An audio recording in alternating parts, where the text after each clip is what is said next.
मनोज कुमार उर्फ भारत कुमार। बात 70 और 80 के उस दौर की है जब देश भुखमरी बेरोजगारी से जूझ रहा था। इंसान रोटी कपड़ा और मकान के लिए खून पसीना एक कर रहा था। कामगार तो बहुत थे लेकिन काम नहीं था। काम था भी तो वाजिब दाम नहीं था। देश बेहद नाजुक और मुश्किल दौर से गुजर रहा था। मनोज कुमार उस दौर में देशवासियों को देश प्रेम का पाठ पढ़ा रहे थे। वो देशवासियों में देश प्रेम की अलख जगाने पर आमादा थे। वो युवाओं की रगों में दौड़ रहे खून में देश प्रेम की गर्मी और जोश भर देना चाहते थे। मनोज कुमार ने क्रांति का बिगुल फूंक दिया। उन्होंने उत्तर और दक्षिण, पूरब और पश्चिम दुनिया के हर कोने में भारत की महानता का डंका बजा दिया। शायद ऐसा करके वो भारत माता के उपकार को चुकाना चाहते थे। आज के इस वीडियो में हम बात करेंगे मनोज कुमार की लाइफ और उनके करियर से जुड़ी तमाम ऐसी बातों की जिन्हें जानकर आप हैरान रह जाएंगे। तो बने रहिए हमारे साथ इस वीडियो के आखिर तक। तुम अपने देश के लिए मुझे छोड़ दोगे? तुम्हारे लिए अपना देश भी तो नहीं छोड़ सकता। मनोज कुमार का जन्म 24 जुलाई 1937 को एबटाबाद, पाकिस्तान में हुआ था। कम ही लोग जानते होंगे कि इनका असली नाम हरि कृष्ण गिरी गोस्वामी था। इनका नाम मनोज कुमार कैसे पड़ा, इसके पीछे भी एक कहानी है। इस नाम की असली वजह दिलीप साहब थे।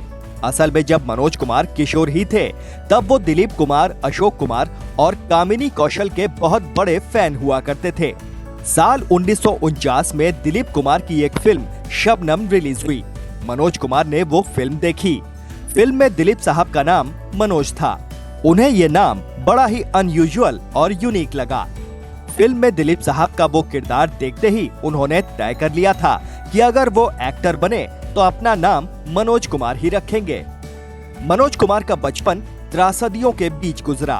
उन्होंने गुलामी का दर्द देखा और बंटवारे का दंश भी झेला। जब वो महज 10 साल के थे तभी देश का बंटवारा हो गया और उनका परिवार पाकिस्तान छोड़ दिल्ली चला आया। यहाँ उनका परिवार विजयनगर किंग्सवे कैंप में शरणार्थियों के रूप में रहा। यहाँ से कुछ समय बाद वो दिल्ली के पुराने राजेंद्र नगर इलाके में चले गए। बहुत कम ही उम्र में उन्होंने दुख, दर्द और जुल्म की इंतहा देख ली थी। हर सुबह दूध लेने के लिए उन्हें 2 किलोमीटर और ब्रेड लेने के लिए ठीक उल्टी दिशा में 2 किलोमीटर पैदल चलना पड़ता था। उनका बचपन दिल्ली की गलियों में ही गुजरा। बंटवारे से जो हालात बने उसके चलते वो 2 साल तक स्कूल भी नहीं जा सके। लेकिन शायद इन्हीं 2 सालों ने मनोज कुमार के भविष्य की दशा और दिशा तय कर दी थी। इन्हीं 2 सालों में उन्हें फिल्में देखने की लत लग गई। लत भी इस कदर लगी कि उन्होंने अपना नाम और काम बचपन में ही तय कर लिया। उन्होंने तय कर लिया कि उन्हें एक्टर ही बनना है। हिंदू कॉलेज से ग्रेजुएशन की पढ़ाई पूरी करते ही मनोज साहब एक्टर बनने का सपना लिए बम्बई चले गए।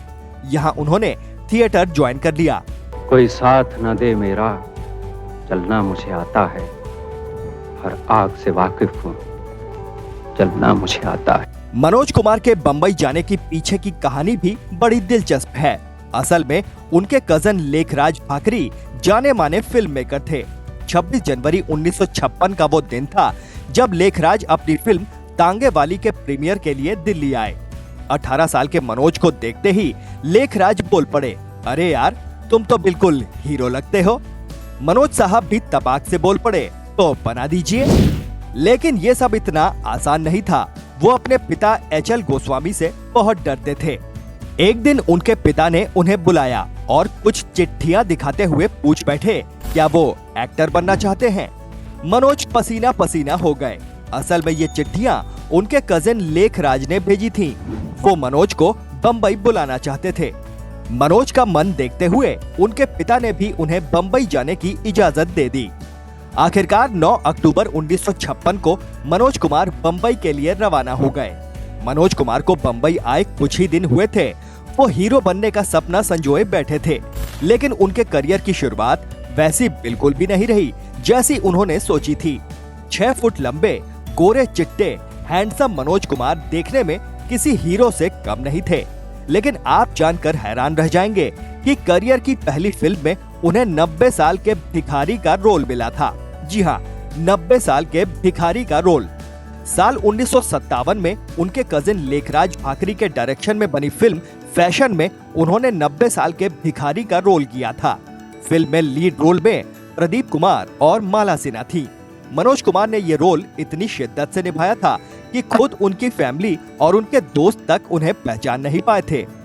हालांकि मनोज को इस फिल्म में क्रेडिट तक नहीं दिया गया था, लेकिन इसका फायदा भी उन्हें मिला। खुद मनोज साहब ने एक इंटरव्यू में बताया था कि इस फिल्म के बाद ही फिल्मिस्तान स्टूडियो ने उन्हें काम पर रख लिया था, जिसके उन्हें 450 रुपए महीना मिला करते थे। फैशन के बाद आई मनोज कुमार की फिल्में सहारा, चांद और हनीमून लेखराज ने ही डायरेक्ट की थी। हालांकि इसमें मनोज के रोल बहुत छोटे थे। मनोज कुमार को फिल्मों में लीड रोल दिलाने का श्रेय मशहूर एक्टर राजेंद्र कुमार को जाता है। जाने माने फिल्म डायरेक्टर एच.एस. रवैल एक फिल्म बना रहे थे। राजेंद्र कुमार ने उनसे लीड रोल के लिए मनोज कुमार की पैरवी की। रवैल मान भी गए। फिल्म कांच की गुड़िया बतौर लीड रोल मनोज साहब के करियर की पहली फिल्म थी, लेकिन बदकिस्मती से फिल्म फ्लॉप हो गई। इसके बावजूद उनके करियर की गाड़ी चल निकली। बड़े फिल्म मेकर की फिल्म में काम करने का नतीजा ये रहा कि उन्हें 6 और फिल्में ऑफर हो गईं। इनमें से एक फिल्म थी रेशमी रुमाल, जो अशोक भट्ट के डायरेक्शन में बन रही थी। मनोज साहब ने एक इंटरव्यू में बताया था कि अशोक भट्ट अपने अंकल जाने माने फिल्म मेकर विजय भट्ट को अक्सर सेट पर बुलाया करते थे। विजय भट्ट ने मनोज कुमार को देखा तो इतना प्रभावित हुए कि अपनी अगली फिल्म हरियाली और रास्ता के लिए उन्हें साइन कर लिया। इसके लिए मनोज कुमार को 11,000 रुपए मिले थे। ये फिल्म उनके करियर की पहली हिट फिल्म साबित हुई। मनोज कुमार को देशभक्ति से ओत-प्रोत फिल्मों के लिए जाना जाता है। उनकी पहली देशभक्ति फिल्म थी साल 1965 में आई शहीद, जिसमें उन्होंने सरदार भगत सिंह का किरदार निभाया था। आजादी की राह पे अगर मुझे आप जैसे आदमियों का साथ मिल जाए तो मैं बड़ी से बड़ी मुश्किल से टकरा जाऊंगा। मनोज साहब को बतौर एक्टर डायरेक्टर तो सभी जानते हैं, लेकिन कम ही लोग जानते होंगे कि वो एक बेहतरीन स्क्रिप्ट राइटर और शानदार गीतकार भी थे। इसी फिल्म के लिए मनोज कुमार को उनका पहला नेशनल अवार्ड भी मिला था, लेकिन ये अवार्ड उन्हें एक्टिंग के लिए नहीं बल्कि स्क्रिप्ट राइटिंग के लिए मिला था। मनोज साहब ने एक इंटरव्यू में इस अवार्ड से जुड़ी एक बहुत खास जानकारी शेयर की थी। उन्होंने बताया था कि नेशनल अवार्ड के रूप में उन्हें जो भी धनराशि मिली थी वो उन्होंने शहीद भगत सिंह की फैमिली को डोनेट कर दी थी। यही नहीं, इस फिल्म को अनऑफिशियली मनोज साहब ने ही डायरेक्ट किया था। साल 1965 में भारत और पाकिस्तान के बीच हुए युद्ध के बाद मनोज कुमार की मुलाकात प्रधानमंत्री लाल बहादुर शास्त्री से हुई। शास्त्री जी ने उन्हें लोकप्रिय नारे जय जवान जय किसान पर फिल्म बनाने को कहा। तब मनोज कुमार ने फिल्म बनाई जिसका नाम था उपकार। उपकार बतौर डायरेक्टर मनोज साहब की पहली फिल्म थी। फिल्म जबरदस्त हिट रही। उसके गाने इतने जोशीले थे कि आज भी सुनते ही रगों में जोश दौड़ जाता है। मनोज साहब देशभक्ति से ओत-प्रोत फिल्में बनाते थे।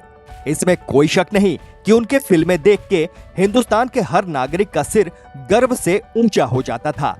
लेकिन आपको ये जानकर जरूर हैरानी होगी कि साल 1970 में रिलीज हुई फिल्म पूरब और पश्चिम ने विदेशों में भी कामयाबी के झंडे गाड़ दिए थे। यूके में ये फिल्म एक साल बाद यानी 1971 में रिलीज हुई। लंदन के एक थिएटर में ये फिल्म लगातार 50 हफ्तों तक चली। फिल्म ने वहां 3 करोड़ से भी ज्यादा की कमाई की थी। ये यूके में सबसे ज्यादा कमाई करने वाली बॉलीवुड फिल्म थी। फिल्म का ये रिकॉर्ड 23 साल तक बरकरार रहा, जिसे हम आपके हैं कौन ने तोड़ा था। 70 के दशक में मनोज कुमार अपने करियर के चरम पर थे। वो जिस भी फिल्म में काम करते वही बॉक्स ऑफिस पर कामयाबी के झंडे गाड़ देती। रोटी कपड़ा और मकान, सन्यासी और 10 नंबरी जैसी एक के बाद एक ब्लॉकबस्टर देने के बाद वो कामयाबी की बुलंदियों पर पहुंच चुके थे। बतौर एक्टर तो सब उनके मुरीद थे ही, लेकिन उन्होंने अपने डायरेक्शन का भी लोहा मनवाया। इंडस्ट्री में ऐसे कम ही लोग होंगे जिन्हें एक्टिंग और डायरेक्शन दोनों में ही महारत हासिल हो। इनमें सबसे बड़ा नाम राज कपूर साहब का लिया जाता है। हालांकि विडंबना ही है कि मनोज कुमार को कभी उनकी कैटेगरी में नहीं रखा गया। लगातार देशभक्ति वाली फिल्में करने और उसमें भी उनके किरदार का नाम भारत होने की वजह से मनोज कुमार भारत कुमार के नाम से जाने जाने लगे। एक इंटरव्यू में मनोज साहब ने बताया था कि उपकार फिल्म में उनके किरदार का नाम भारत था। मनोज साहब ने उस किरदार को निभाया नहीं बल्कि जिया था। ऐसा कम ही होता है कि कलाकार किसी किरदार के नाम से जाना जाने लगे। जैसे अमजद खान को लोग इस नाम के बजाय गब्बर सिंह के नाम से ज्यादा जानते थे। उपकार फिल्म के बाद से ही मनोज कुमार पूरी दुनिया में भारत कुमार के नाम से जाने जाने लगे। मनोज ने अपने किरदार के लिए भारत नाम ही क्यों रखा, इसके पीछे की वजह बड़ी दिलचस्प है। एक इंटरव्यू में उन्होंने बताया था कि भारत नाम इसलिए रखा था कि भारत गाँव में बसता है और ये किसानों का देश है। हालांकि इस नाम के चलते उन पर बहुत बड़ी जिम्मेदारी भी आ पड़ी थी। लोगों ने उन्हें भारत नाम देकर जो सम्मान बख्शा था वो उसे बनाए रखना चाहते थे। यही वजह है कि भारत नाम मिलने के बाद वो स्क्रीन पर हीरोइंस को छूने तक से परहेज करते थे। इस साल हम कटाई के बाद मंडी में जाकर अनाज खुद बेचेंगे। 2 पैसे देर से मिलेंगे तो क्या हुआ, लोगों को तो 2 पैसे कम देने पड़ेंगे लाला जी। मनोज कुमार एक के बाद एक हिट फिल्में दिए जा रहे थे, लेकिन उनका बेस्ट आना अभी बाकी था। साल 1980 में उन्होंने एक नई फिल्म शुरू की जिसका नाम था क्रांति। फिल्म का बजट लगभग 3 करोड़ था। क्रांति अपने दौर की सबसे महंगी फिल्म थी। पहले कई फाइनेंसर आगे आए, लेकिन बीच में ही हाथ खींच लिए। मनोज कुमार फिल्म बनाने की ठान चुके थे। वो किसी भी कीमत पर यह फिल्म बनाना चाहते थे, लेकिन बिना फाइनेंसर के इसे बनाना नामुमकिन था। ऐसे में मनोज साहब ने एक ऐसा फैसला किया जो उन्हें कंगाल कर सकता था। उन्होंने फिल्म को खुद फाइनेंस करने का फैसला किया। इसके लिए उन्होंने अपना जुहू वाला बंगला बेच दिया। क्रांति मनोज कुमार का ड्रीम प्रोजेक्ट था। इसे बनाने में उन्होंने अपना तन मन और धन सब कुछ न्योछावर कर दिया था। खबरों की माने तो असल में ये फिल्म 10 घंटे की थी, जिसे मनोज साहब ने खुद एडिट करके आखिरकार 3 घंटे 7 सेकंड की फिल्म तैयार की थी। 6 फरवरी 1981 को फिल्म क्रांति रिलीज हुई।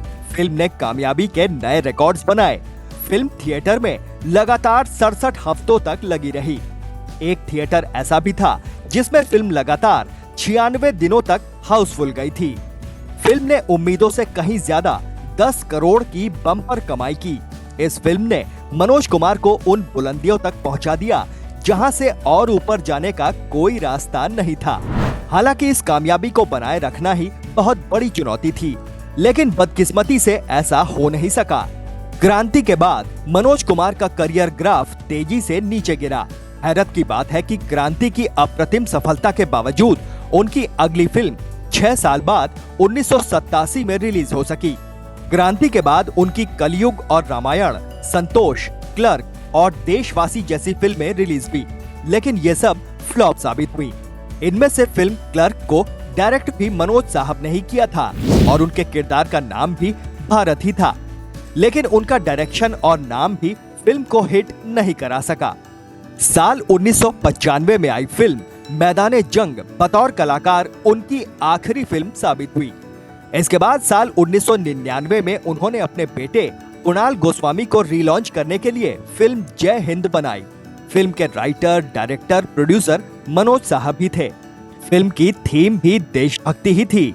हालांकि फिल्म फ्लॉप रही। ये आखिरी फिल्म थी जिससे मनोज कुमार जुड़े थे। फिल्मों से अलग होने के बाद मनोज कुमार पब्लिक फोरम में कम ही दिखाई दिए। मनोज कुमार में लालच बिल्कुल भी नहीं था, न तो बतौर इंसान न ही बतौर एक्टर। यही वजह है कि अपने 40 साल से भी ज्यादा के करियर में उन्होंने महज 35 फिल्में ही की, लेकिन इन 35 फिल्मों में ही उन्होंने अपने हरफन मौला हुनर का परचम लहरा दिया।